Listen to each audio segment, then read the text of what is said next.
Watch this. Oh my gosh! Rodeo can already be a dangerous sport, but a rodeo in Oakley has been adding another component of peril that many say crosses into cruelty. As hospitalizations climb and the Delta variant continues to surge, the federal eviction moratorium is about to end. A program that was supposed to keep people off the streets and out of the shelter to slow the spread of the virus. The world was watching, waiting for the greatest gymnast of all time to go out and win gold. Instead, we saw Simone Biles show another side of her strength. It's a pressure very few of us have ever felt. So we asked a gymnast who knows all too well. In this particular event, there was, some fireworks being shot off. And we've done that before, but it wasn't to the extent that happened this year. Some fireworks being shot off. That video tells a slightly different story than some fireworks. And maybe you've seen it on social media. That disturbing video shows the Oakley Pioneer Days celebration rodeo. Oakley is a small city in Cassia County, a farming community southeast of Twin Falls, about 20 miles from the Utah border. Pioneer Days in Oakley dates back more than 130 years. The rodeo is one of the main attractions. And the last event, which you just saw, is the wild cow riding, where teams of 3 have to hold, saddle, and then ride a cow. And that mad cappery is capped off with a fireworks show. But those fireworks have been doing double duty during the last decade or so, evolving to what happened last weekend, or devolving, as many would put it, toward animal cruelty. Wild cow riding has wrapped up Oakley's Pioneer Days rodeo for nearly 3 decades. Oh my gosh! In the last 10 years, we've used some fireworks during the event to kind of, highlight the show a little bit and to, make it, a little bit more exciting, more wild. Sometimes it can make the cows harder to catch, harder to saddle and stuff like that. And it's been a tradition for rodeo organizers to shoot fireworks into the air from outside the arena, according to board member Cash Taylor. So how did those fireworks, which are illegal in Idaho, by the way, how did those make it into the arena?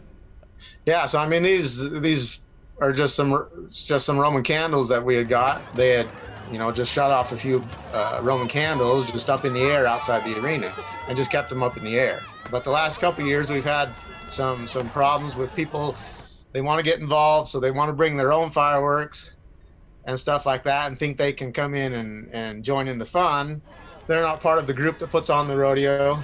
And that's what we had happen this year a little bit, was we had some people that, wanted to come in and thought it would be funny or good to shoot these fireworks at the animals. From what I could tell with the video, there are people, and maybe they're board members, I'm not sure, walking around the arena, pointing it in the general direction and sometimes directly at animals and these people that are trying to ride. Right. And some of the fireworks even bounce off some cows' heads. To an outsider who have seen this video or were there that night, that seems kind of nuts. Oh yeah, no, definitely, for sure. It can put off the wrong perspective of what we're trying to do there. It can put off the wrong points. I mean, it does look crazy, and it's a crazy event to begin with. Crazy isn't the only way other rodeo organizers would describe it. Crazy, ridiculous, non-professional. If I was there, I'd probably got up and walked out. Gene Betts has been with the Caldwell Night Rodeo for 37 years. And he says stunts like this would never fly in Professional Rodeo Cowboys Association sanctioned events. Some of these small town rodeos like to get the crowd involved and get everybody kind of into it, fired up and having a good time. And there are various events that they could do that. Why is seeing something like this, why does that bother you so much? Well, it's totally not necessary. Where does it cross the line into animal cruelty? Did that do that? Well, I would say it certainly borders that, yeah. There's no reason why you would need to scare these animals. And you look at that, I mean, you got people out there in the arena too. Those fireworks, you don't care about the contestants or the animals? I don't know. The whole thing just bothered me. Rodeo is supposed to, as you mentioned, kind of highlight the skills of the cowboy and what you do on a ranch, or what you would do on a ranch. This doesn't mirror that at all, in your opinion? No. you'd never see that fireworks thing on a ranch. After what happened Saturday night, Cash agrees. So for people who've seen this video, who were there that night and were appalled and shocked and even very bothered by what they saw, what do you say to them? Yeah, I mean, they're justified to think that way. You know, we as a board and as human beings too, I mean, we don't condone or accept any animal violence or any violence towards animals in any way. I mean, that's just not who we are. You guys gonna revisit this, reconsider it? Oh yeah, for sure. You know, we've already, after the rodeo got over, it's something that we addressed immediately, and then talked to those individuals that were not part of the board that were involved in that, and told them that was unacceptable. And so it might be an issue to where, hey, we're gonna have to ban those things from here on out, so we can keep everyone safe and continue on with the event. Cash told me the board held a meeting about this last night, and they plan to meet again next week. He said they consider this a serious matter and plan to treat it like something they can't allow to happen anymore for the safety of the animals, the contestants, and the spectators. And we did reach out to the Intermountain Pro Rodeo Association, which sanctions the Oakley Pioneer Days Rodeo. We wanted to ask about this event, but they have yet to respond. Gene Betts with Caldwell Night Rodeo asked him about the explanation of how it's just an event that got out of hand. His response was, well, better they figured that out sooner rather than later, because he just sees that whole event as a wreck waiting to happen. As for the animal cruelty aspect, it's yet to be determined. But Cash told us the animals were inspected afterwards and none were injured. Not sure if that inspection included a psychological review. Housing and the coronavirus have gone hand in hand from the beginning. If you were sick, you were told to stay home. During the lockdown, to stop the spread, we stayed home. For most of the pandemic, our kids were going to school from home. If you were furloughed or laid off, where'd you go? And if that happened, well, that may have spiraled into a situation where you couldn't pay your rent or your mortgage. So a federal eviction moratorium was put in place last fall to protect families so they could stay in their homes without having to worry about ending up on the streets or in a community shelter in the middle of a pandemic. But today, President Biden confirmed that moratorium is going to expire on Saturday, creating what could be an already very stressful next phase of this pandemic. A very modest estimate from the U.S. Census Bureau shows that at least 20,000 Idahoans report being behind on their rent. And on a nationwide scale, 1 in 7 report the same. For insight, advice, and resources for families in need, Joe Paris spoke with 2 Idaho agencies that say they have millions of dollars to help both tenants and landlords. When the federal COVID eviction moratorium ends Saturday, there are thousands of Idahoans that could be potentially impacted. For a variety of reasons, the pandemic has caused thousands of Idahoans to fall behind on their rent payments, and soon they could be evicted. However, there is help. Yeah, that's the one piece of good news about, that we have a response to this ending of this moratorium is we have funds available and we want to help people, and that's why we're here, and that's what we're here for. Deanna Watson is the executive director with the Boise City and Ada County Housing Authorities. If you live inside Ada County, Watson says there are great programs for renters looking for help, like the Emergency Rental Assistance Program. And there's a COVID-related reason for them falling behind in their rent. We can help, and we can help fairly quickly. We can reach out to landlords and let them know that we're in the process of working through applications and trying to get help out to people as quickly as we can. To qualify for assistance, residents must be able to show that COVID impacted their ability to pay rent, be at risk of having housing instability, and must have income that does not exceed 80% of the area median income. For a family of 4, for example, it's about $60,000 a year in Ada County. Now, if you live outside of Ada County, the Emergency Rental Assistance Program is available for people through Idaho Housing and Finance. We have an online application and a call-in number that is easily accessible to connect with the rental assistance that's available. Brady Ellis is Vice President of Housing Support Programs with Idaho Housing and Finance. He says support for renters is readily available, but that landlords in need can also receive support. Ellis points out that there are landlords that depend on income from their properties to make ends meet. The eviction moratorium allowed people to stay in their homes, but also prevented some landlords from generating income. We're just grateful that the resources we have from some of the federal money has come through, and we're administering now, and it's available to help both the renter and the landlord. And yes, there is plenty of aid money to help those in need. For example, the Boise City and Ada County housing authorities have expended about $9.2 million in assistance to over 1,800 Ada County families. Both them and Idaho Housing and Finance say they still have millions of dollars available to help people in need. If you do need assistance as a renter or landlord and you qualify for the program, financial support can be available soon. If we can get people qualified, that we will get checks out very quickly to landlords and make households whole again so they can concentrate on other aspects of stabilizing their lives and not have to worry about just how to cover the rent and then not having anything left for anything else. That 1,800 number, it seems kind of low. Joe, you and I were just talking about that. Now, eviction isn't an instantaneous thing. It can take some time. But what resources are available out there? Yeah, and of course, you won't be evicted right away. It's not something that happens overnight. There's a process you'd go through. But again, this is the info you should know so you can avoid the whole process altogether. 2 resources for you. If you live in Ada County, reach out to the Boise City and Ada County housing authorities. You can see the information on your screen there. We're going to leave this up for a minute. If you live outside of Ada County, if you live outside of Boise, you're eligible for the same program. You just need to go through a different agency. That's Idaho Housing and Finance. You see their information right here on the screen. If you have a minute, you can jot it down. We're also going to have links to this and more as a hyperlink in our story at ktvb.com. Again, though, Brian, there is millions and millions of dollars available for people that are in need. And this isn't to say that this is going to fix someone's situation, not at all, but this could make something a little easier to deal with.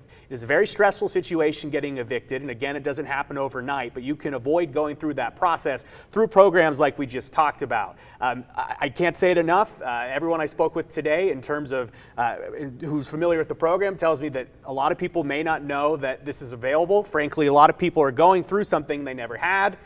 So there is help out there, and there is people that want to help you. So that 1,800 number, probably because people don't know enough about the programs that are available. All right. So hopefully they will reach out. Thanks, Joe. We've seen top athletes prioritize their mental health before, just usually not right in the middle of the competition. So our athletic focus has shifted because of Simone. Thankfully, says a former Boise State gymnast. All right, here's your daily reminder. We want to hear from you about pretty much anything. The good, the bad, and the ugly. Hopefully more good than bad and ugly, unless you have pictures. Text them directly to us, 208-321-5614. And be sure to include your name and the hashtag the 208. We're going to share a few at the end of the show.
When we talk about recent data on increasing COVID cases and hospitalizations and even death, which we have been doing a lot lately because, well, the news kind of warrants that, we always get the question about how many of those were vaccinated or unvaccinated. And what about since the vaccine was made more available? We actually got that data today from the Idaho Department of Health and Welfare. So the numbers we're about to show you are from May 15th to July 15th of this year. So not a big window. May, because by then a majority, if not the entire population of those 12 or older in Idaho, they were eligible to get the vaccine. So here is what they found. These are COVID cases. Each person on the graph represents 15 people. So you can see how many that is. 95.5% of the cases in that May to July window, just about 5,300 of them across the state, they were in people not fully vaccinated. Those are in light blue on your screen. You can see majority of that, mostly not vaccinated. Dark blue, those are people who represent those who were vaccinated, but also got COVID with breakthrough cases, as we call them. And in that same time frame, May to July, there were 378 people hospitalized with COVID, or 94.7%. That's 358 of them not fully vaccinated. 20 who ended up in the hospital with COVID had already gotten a complete dose. Again, another breakthrough case. Finally, 52 people across the state died from COVID between May and July of this year. Of those, 49 or 94.2% were not vaccinated. Idaho's still near the bottom when it comes to vaccinations. Right now, 49.7% of Idahoans ages 12 and up have gotten at least one dose of the vaccine. The national average sits at about 66.8%. 45, nearly 46% of Idahoans ages 12 and older are completely vaccinated. And nationally, that number is 57.7%. As a state whole, we're only looking at about 37%. That includes the population under 12. Unfortunately, the case numbers likely to continue to rise. Stats from Boise's wastewater treatment plant show that there is, quote, significant increase in the virus level detected in the water there. And they've usually been pretty good at predicting what's coming. In the past, it's been a good indicator of a surge of positive tests heading our way.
Tuesday morning, we all woke up to the headlines. Simone Biles dropping out of the U.S. team gymnastics finals. It wasn't because of an injury, though.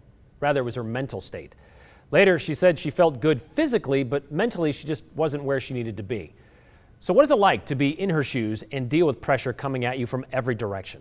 Most of us will never know that feeling, but Katya Stepovic, she was able to talk with someone today who knows all about the sport and the mental toll it can take on you. Gymnastics is your life, and that's your identity for so long. You know, you spend so much time, every decision you make, every decision your parents make, every decision your coaches make, everything you do is for the sport. At only 18 months, Maddie Whale started gymnastics and eventually went on to compete nationally during her time at Boise State.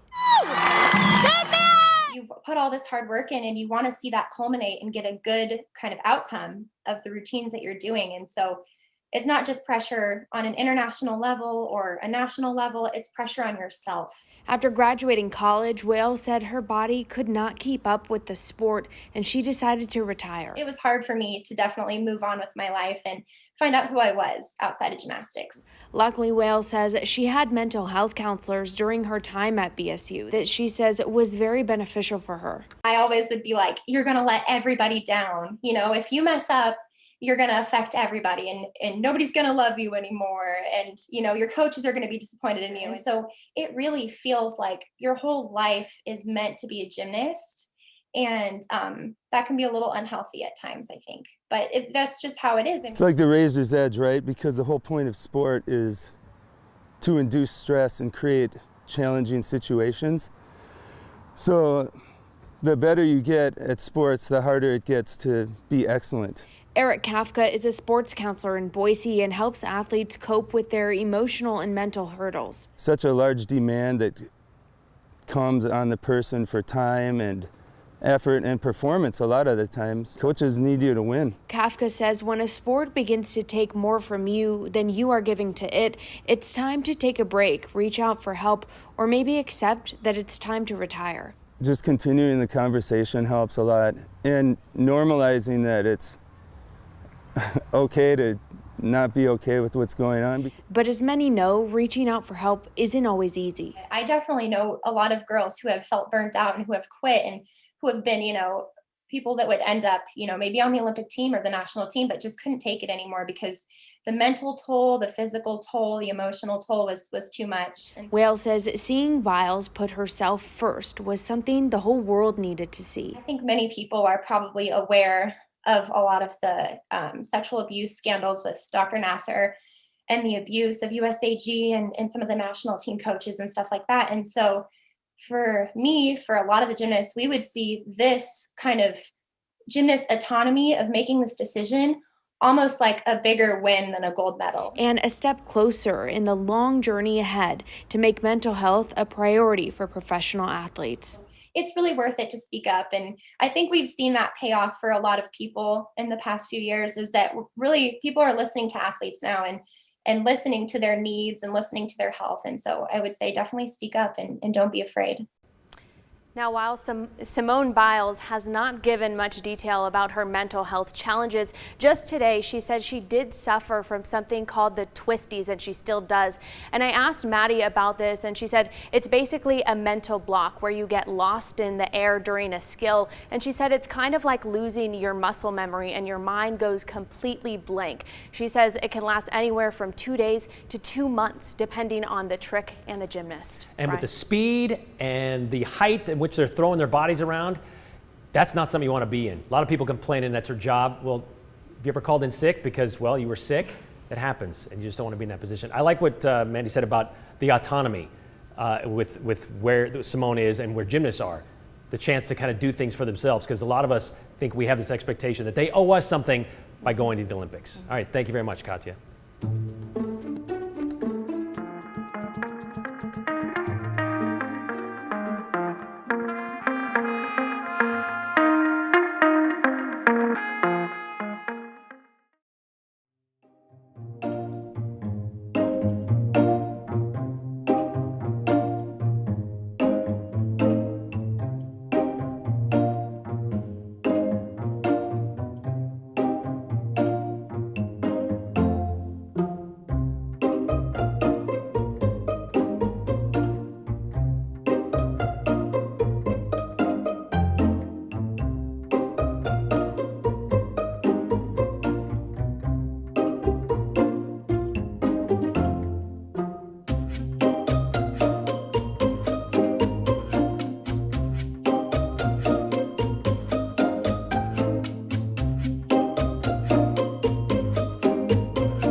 You know, athletes and mental health is nothing new to the state of Idaho. Matt sent this in, reminding us of Jared Speedy Peterson. Back when he won silver, didn't think he had a clue what pressure he was faced with. Hopefully this time around, this will bring pressure, will bring the pressure he faced, and it will also bring awareness to the mental health of all, because as we know, that Speedy Peterson eventually ended up taking his own life. So yeah, the pressure is there. We just have to take the time to address it full on, and yes, front and center this time. Erin loves Simone Biles. Good for her to prioritize her mental health. I think it's funny, people can't even touch their toes or giving her a hard time about it.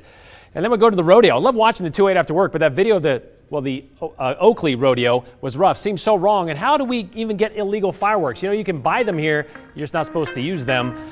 Cruelty to animals, what about humans? Well, they chose to be in that event, apparently. Animals, not so much.